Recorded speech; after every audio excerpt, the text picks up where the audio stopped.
సత్యమూర్తి ఓ చిన్నకారు రైతు. అతడికి 3 కూతుళ్ళు. 2 అమ్మాయిలకి పెళ్లిళ్లు చేసేసరికి అతడికి గల 10 ఎకరాల పొలం కర్పూరంలా హరించుకుపోయింది. రెండో అమ్మాయిది కూడా అటువంటి చావే. అందంగా లేదని, పెళ్ళై ఎన్ని సంవత్సరాలైనా పిల్లలు పుట్టలేదని, నువ్వు గొడ్రాలివని ఇంకో పెళ్లి చేసుకోదలిచిన అల్లుడు కిరసనాయిలు పోసి తగలెట్టేశాడు. గ్రహాలు 9 అయినా ఆడపిల్లల తల్లిదండ్రులకు మాత్రం 10 గ్రహాలు. ఈ 10వ గ్రహమే అల్లుడు. ఈ 9 గ్రహాలకి ఏదో చేసి శాంతింపజేయవచ్చు.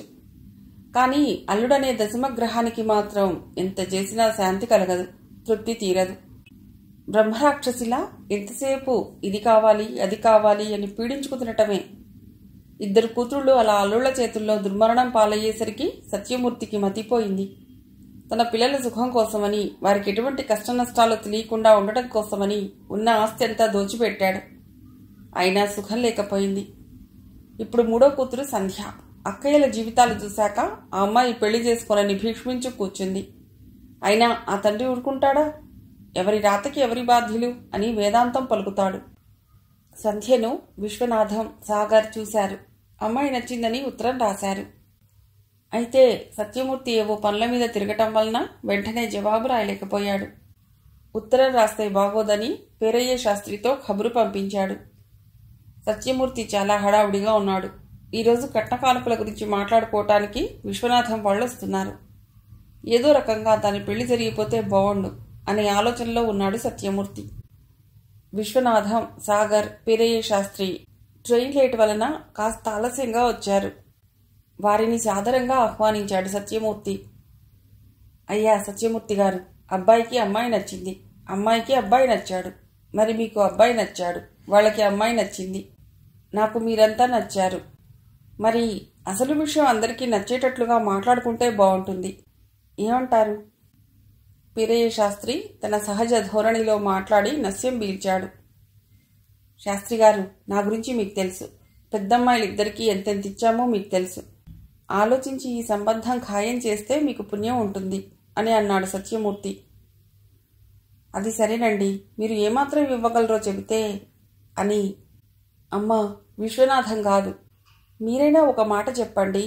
ఎంతలో ఉన్నారో ఏమో కనుబొమ్మలెగరేస్తూ అన్నాడు వీరయ్య శాస్త్రి. సత్యమూర్తి పేరయ్య శాస్త్రి చెవిలో ఏదో చెప్పాడు.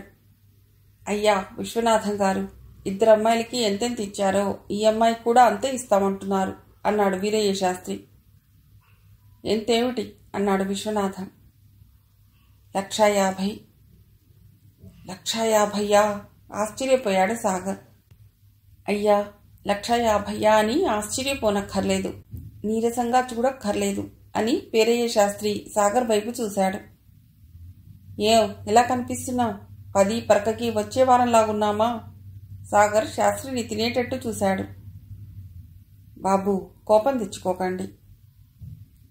కోపం కాకపోతే మరేమిటండి? ఈ రోజుల్లో పెళ్లికొడుకుల రేట్లు ఎలా ఉన్నాయో తెలిసే మాట్లాడుతున్నారా? సత్యమూర్తిని ఎదురు ప్రశ్నించాడు సాగర్. పేరయ్య శాస్త్రి కలుగజేసుకుని, సాగర్ బాబు కట్నం డబ్బులే కాకుండా ఆడపడుచు లాంఛనాలని, సారే అని వగైరా వగైరా ఖర్చులుంటాయి కదండి, మీరు కాస్త ఆలోచించండి అన్నాడు. విశ్వనాథం గారు, నేను మధ్యతరగతి వాణ్ణి.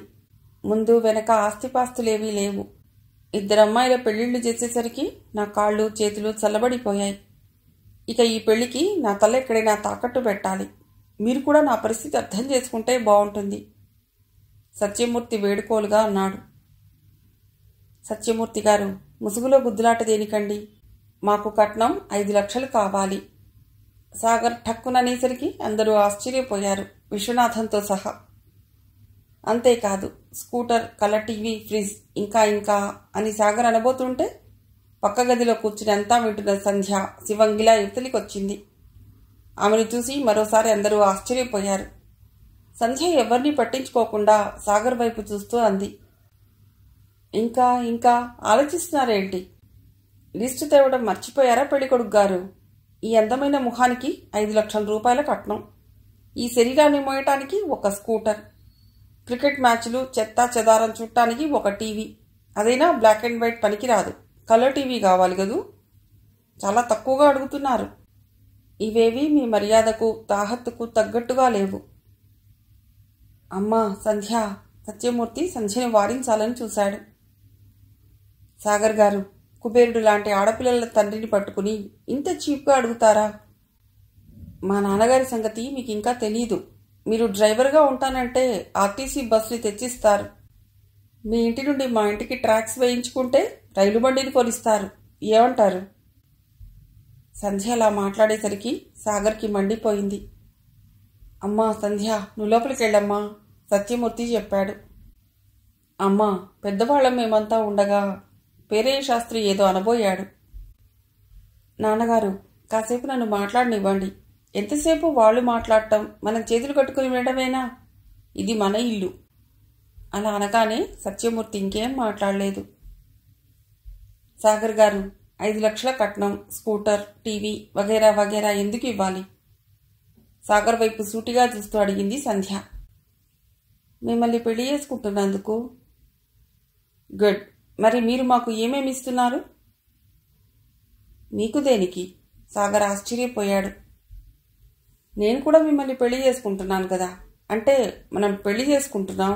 నా వైపు నుండి ఇవన్నీ ఆశించినట్లు మీ వైపు నుండి కూడా ఏదైనా నేను ఎందుకు ఆశించకూడదు?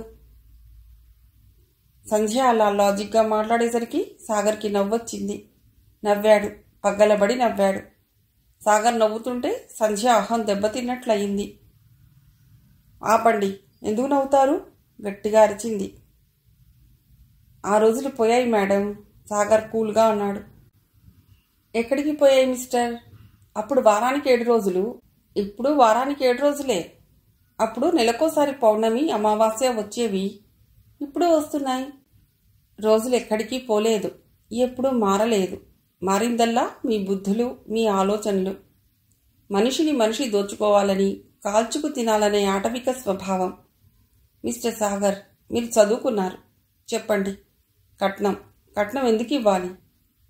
సంధ్య ఆవేశంతో ఊగిపోతోంది. అది మన ఆచారం, సాగర్ సింపుల్గా అన్నాడు.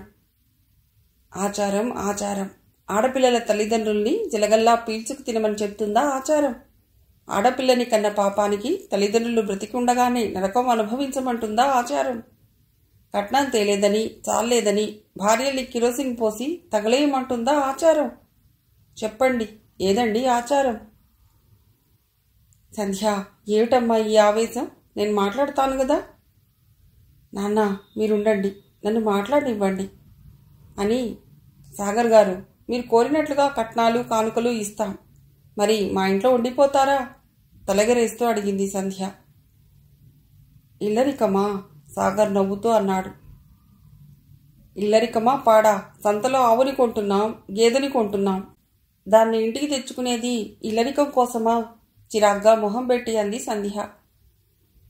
తనని పసుపుతో పోల్చేసరికి సాగర్కి మండిపోయింది. మిస్ సంధ్య, మర్యాదగా మాట్లాడటం నేర్చుకోండి. మర్యాద? ఎవరికివ్వాలి మర్యాద? దేనికివ్వాలి మర్యాద? మీలాంటి వారు ఉండబట్టే ఈ వ్యవస్థ ఇలా తయారవుతుంది. నాకంటూ అధికారం ఉంటే కట్నం అడిగిన వెధవలందరినీ కాల్చి పారేసేదాన్ని తెలుసా అన్నట్లుగా అంది సంధ్య. ఇదంతా వింటున్న విశ్వనాథం, శాస్త్రి గారు, మంచి కొంపకే తీసుకొచ్చావయ్యా. మర్యాదస్తుల కుటుంబం అనుకున్నాను, కానీ ఇలా అమర్యాదగా వ్యవహరిస్తారని తెలియదు. ఏ అబ్బాయికి పిల్లలే దొరకరా? పదరా సాగర్. విసురుగా కుర్చీలోంచి లేచాడు. అయ్యా సత్యమూర్తి గారు, కాస్త అమ్మాయికి చెప్పండి. పేరయ్య శాస్త్రి కుర్చీలో అసహనంగా కదులుతూ అన్నాడు. రోజురోజుకి పెళ్లికొడుకుల రేట్లు ఎలా పెరుగుతున్నాయో మీకు తెలియంది కాదు. చదువును బట్టి, ఉద్యోగాన్ని బట్టి రేట్లు ఉన్నాయి. ఈ రోజుల్లో డబ్బంటే ఎవరికి చేదు? విశ్వనాథం అన్నాడు. మీరు చెప్పింది నిజమే, కానీ నాలాంటి సత్యమూర్తి ఏదో చెప్పబోయాడు. చూడండి, ఏ తండ్రి అయినా మగపిల్లవాడు పుడితే ప్లస్ అని, ఆడపిల్ల పుడితే మైనస్ అని ఎందుకంటారో తెలుసా? మగపిల్లవాడు పెద్దయ్యాక ఉద్యోగం చేసి నెల నెలా సంపాదించడమే కాకుండా లక్షలకి లక్షలు కట్నం తీసుకొస్తాడని ప్లస్ అన్నారు. ఏ ఆడపిల్లలకి వ్యయం తప్ప ఆదాయం లేదు, సరికదా? బోలెడు కట్నం ఇచ్చి పెళ్లి చేయాలని మైనస్ అన్నారు. సాగర్ తనకు తెలిసిన గొప్ప నిజాన్ని వినిపించి ఊపిరి పీల్చుకున్నాడు. సంధ్య నవ్వి ఇలా అంది. ఈ ప్లస్లు మైనస్లు మీ పరిజ్ఞానానికి తగ్గట్టుగా అర్థాలు కలిగి ఉండవు మిస్టర్. పిల్లల్ని కనేటప్పుడు ఏ తల్లిదండ్రులు ఆలోచించరు, ప్లస్ని కంటున్నామా మైనస్ని కంటున్నామా అని. అలా ఆలోచించేటట్లయితే ఈ ప్రపంచంలో అంతా మగాళ్లే ఉందురు. ఇప్పటికే అడుగడుగునా స్త్రీజాతిని హింసించి నాశనం చేస్తున్నారు. పురిటిలోనే పీకనులిమి చంపేస్తున్నారు. ఈ పరిస్థితి ఇలాగే కొనసాగితే తెలుస్తుంది వరులకు కట్నం అడుగుతారో, కన్యలకి శుల్కం చెల్లిస్తారో. జోష్యం చెప్తున్నారా మిస్ సంధ్య? మీరు మగాడైతే తెలిసేది అన్నాడు సాగర్. అవునవును, నేను మగాడినైతే తెలిసేది మానాభిమానాలు వదులుకుని డబ్బుకు అమ్ముడు పోవటం. ఏ కట్నం తీసుకోవటం నేరమని తెలియదా అడిగింది సంధ్య. కట్నం తీసుకోవటం నేరమని తెలుసు, మరి కట్నం ఇవ్వటం మాత్రం నేరం కాదా? అది నేరమే. అయినా మీరు కోరినంత కట్నం ఇస్తాం, మా అమ్మాయిల్ని చేసుకోండి అని ఎగబడుతుంటే తీసుకోక ఏం చేస్తాం? డబ్బంటే చేదా? సంధ్యను పరిశీలనగా చూస్తూ అడిగాడు సాగర్. సంధ్య పేలవంగా నవ్వింది. ఈ కరువు రోజుల్లో తినటానికి తిండి దొరక్క అలమటిస్తుంటే లక్షలకి లక్షలు పోసి పెళ్లిళ్లు చేయగల స్థోమత ఎవరికుందండి? ఇలా కట్నాలిచ్చి పెళ్లిళ్లు చేయలేక ఎంతమంది తండ్రులు గుండెలు పగిలి చస్తున్నారో. స్త్రీగా పుట్టిన నేరానికి ఎంతమంది పెళ్లిళ్లు కాక ఆత్మహత్యలు చేసుకుంటున్నారో మీకేం తెలుసు? కసాయివాడికెందుకు మేకపిల్ల అభ్యర్థనలు? ఇలాంటి పేదారుపులు మాటలు వాళ్ళు చాలా విన్నారు. ఈ వరకట్నం క్యాన్సర్, ఎయిడ్స్ వ్యాధుల కన్నా ప్రమాదకరమైంది. ఇది ఎంతగా ప్రబలిపోయిందో. ఎక్కడ చూసినా కట్నం కట్నం, ఎవరి నోట విన్నా కట్నం కట్నం. చదువుకున్నోడికి కట్నమే, చదువు లేనోడికి కట్నమే, ఉద్యోగికి కట్నమే, నిరుద్యోగికి కట్నమే, కానిస్టేబుల్కి కట్నమే, కారు తోలేవాడికి కట్నమే, రిక్షావాడికి కట్నమే, కానీకి ఠికానా లేని వెధవకి కట్నమే. కట్నం కట్నం కట్నం. కట్నాల కోసం ఆడపిల్లల తల్లిదండ్రుల్ని రాబందుల్లా పీక్కు తింటున్నారు. మీ కట్నాల కోసం, మీ ధనదాహం తీర్చడం కోసం ఎవరి బుర్రలు బద్దలు కొట్టాలి? ఎన్ని బ్యాంకులు దోచుకోవాలి? సంధ్య ఆవేశంతో ఊగిపోతుంటే ఆమె మాటలు వినలేక అక్కడి నుండి మెల్లిగా జారుకున్నారు విశ్వనాథం, సాగర్, వీరయ్య శాస్త్రి. అంతా నా కర్మ. ఇహ ఈ జన్మలో దీనికి పెళ్లి కాదు. సత్యమూర్తి నెత్తిబాదుకున్నాడు. ఎందుకు నాన్న అలా బాధపడతావు? పెళ్లి కాకపోతే బతకలేమా? బతకలేమనా ఇవన్నీ చేస్తున్నా? ఇప్పటికే ఆలస్యమైంది. ఇంకెన్నాళ్ళమ్మా పెళ్లి చేయకుండా ఇంట్లో ఉంచుకుంటాను?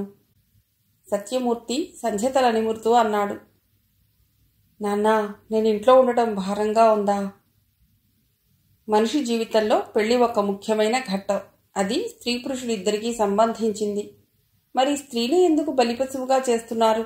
స్త్రీ ఎందుకు డబ్బు చెల్లించి పెళ్లి చేసుకోవాలి? హిందూ సాంప్రదాయం ప్రకారం వివాహ వ్యవస్థ అతి పవిత్రమైనది. మరి అతి పవిత్రమైన ఈ వివాహ వ్యవస్థ పురుషుడు ఎందుకు చిన్నాభిన్నం చేస్తున్నాడు?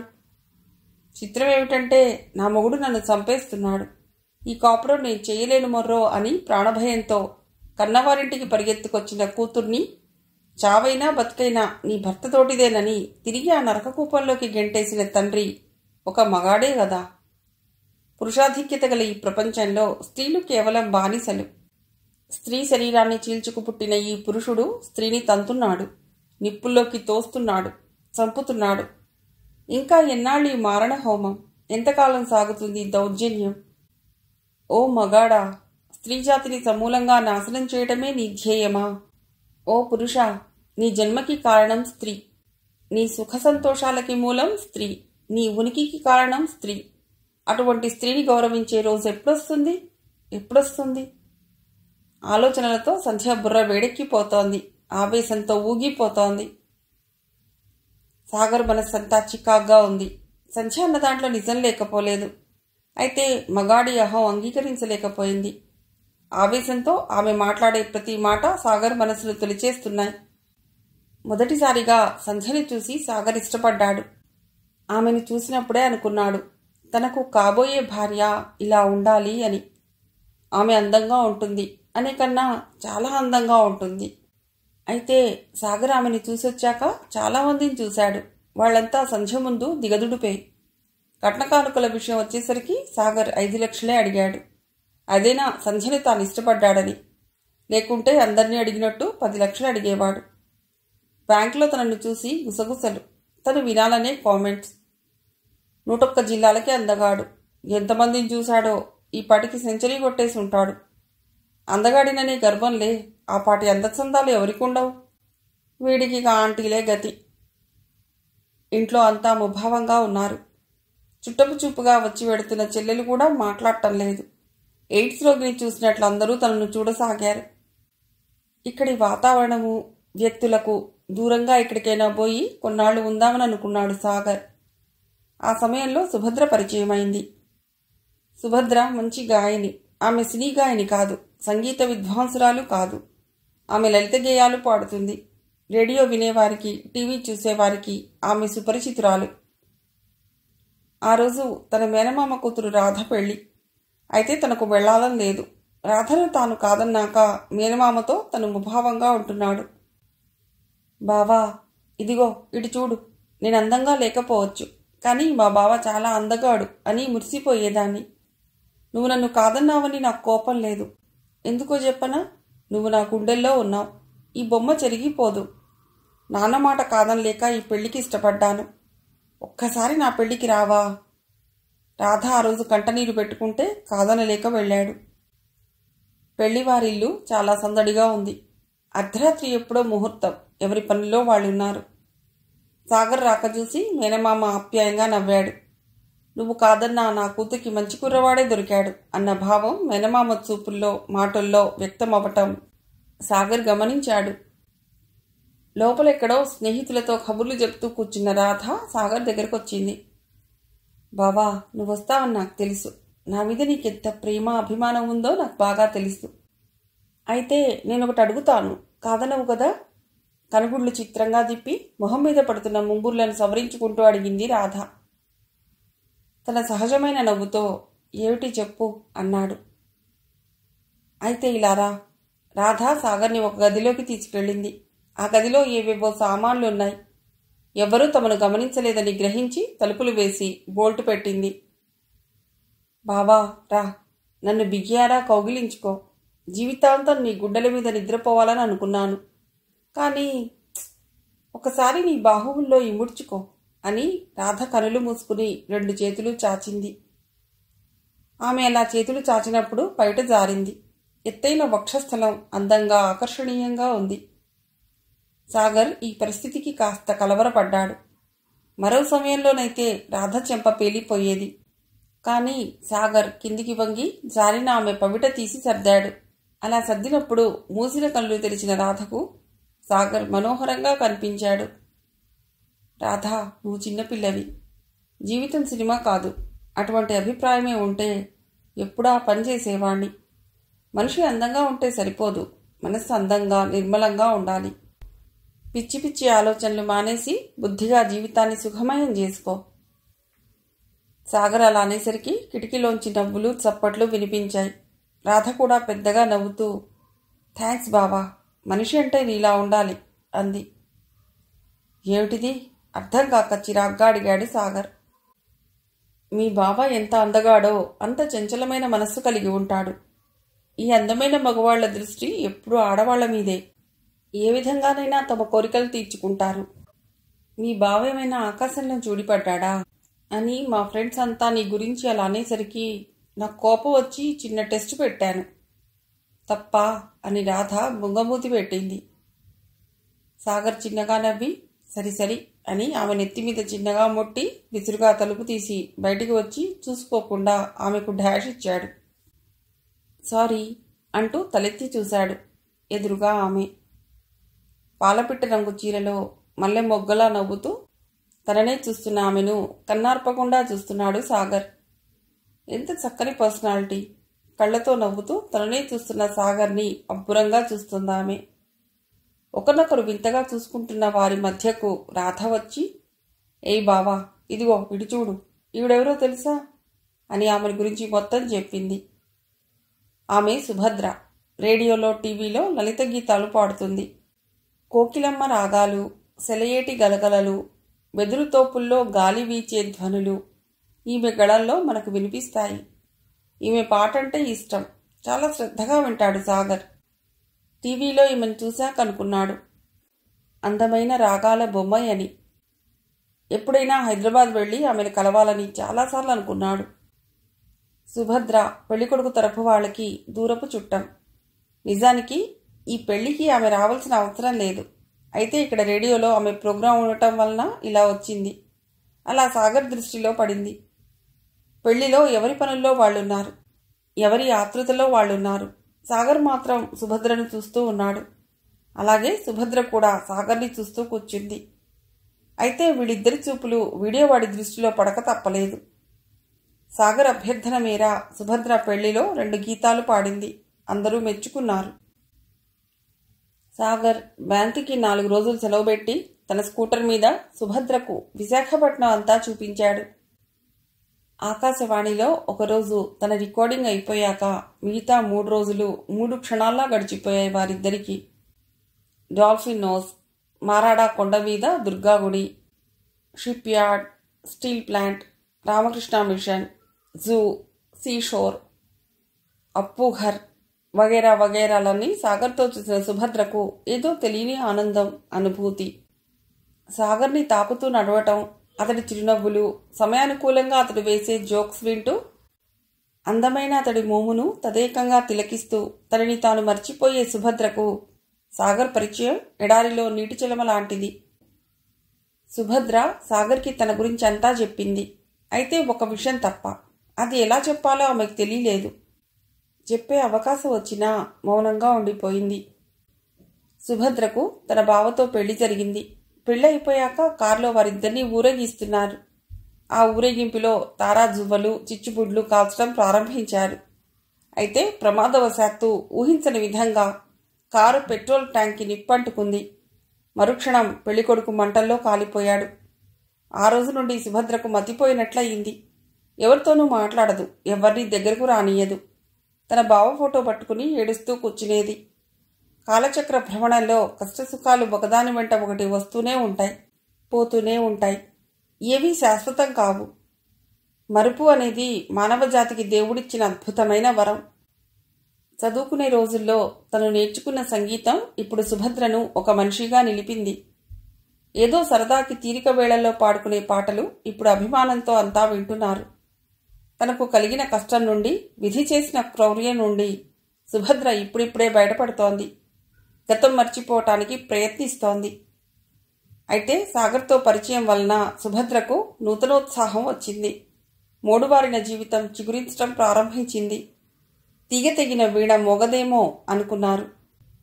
గోదావరి ఎక్స్ప్రెస్ మరో 5 నిమిషాల్లో బయలుదేరబోతుందనగా సాగర్ తన జేబులోంచి చిన్న పుస్తకం తీసి సుభద్రకి ఇచ్చాడు, ఆమె ఆటోగ్రాఫ్ కోసం.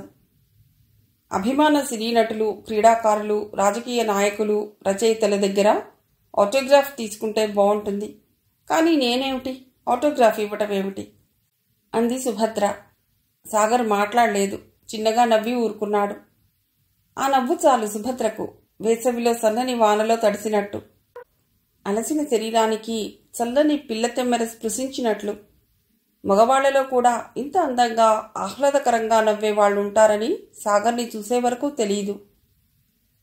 నీవే నా ఆటోగ్రాఫ్ అయినప్పుడు ఈ ఆటోగ్రాఫ్ దేనికి అనుకుని ఇలా రాసిచ్చింది.